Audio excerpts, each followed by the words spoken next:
Scabies, এই রোগটার নাম শুনেছেন? আপনার হাতের আঙ্গুলের ফাঁকে ফাঁকের এই জায়গাগুলোতে এটা এক ধরনের ছোট উকুন জাতীয় কিন্তু পোকা আপনার চামড়ার গভীরে লুকিয়ে বাসা বানিয়ে থাকে এবং চুলকানি সৃষ্টি করে থাকে। এটা অত্যন্ত ছোঁয়াচে রোগ এবং বাসা বাড়িতে একজনের হলে আশেপাশে অন্যদেরও কিন্তু হতে পারে।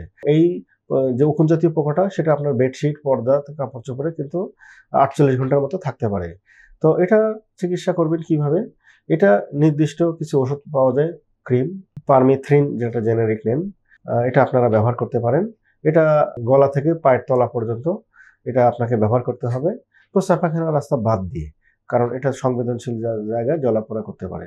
এভাবে এটা সকালে গোসল করার পরে এটা মাখিয়ে রাখবেন এবং সন্ধ্যার দিকে ধুয়ে ফেলবেন, যাতে 12 ঘন্টার একটা লম্বা ওষুধের সংস্পর্শে থাকার ফলে জীবাণুটা মারা যাবে।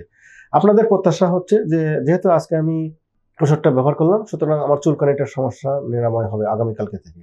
কথাটা ঠিক না। কারণ হচ্ছে আপনার চামড়ার এখানে 5টা লেয়ার থাকে।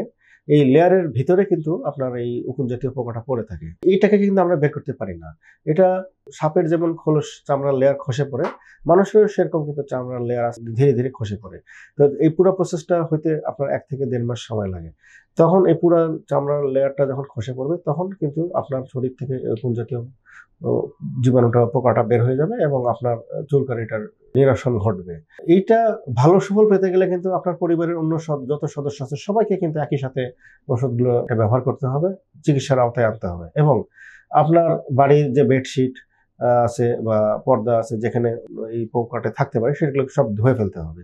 চুলকানোর জন্য যে ওষুধ সেটা আপনার চিকিৎসক দিয়ে থাকবেন। তো এইভাবে কিন্তু আপনি স্ক্যাবিসটাকে নির্মূল করতে পারেন। ধন্যবাদ।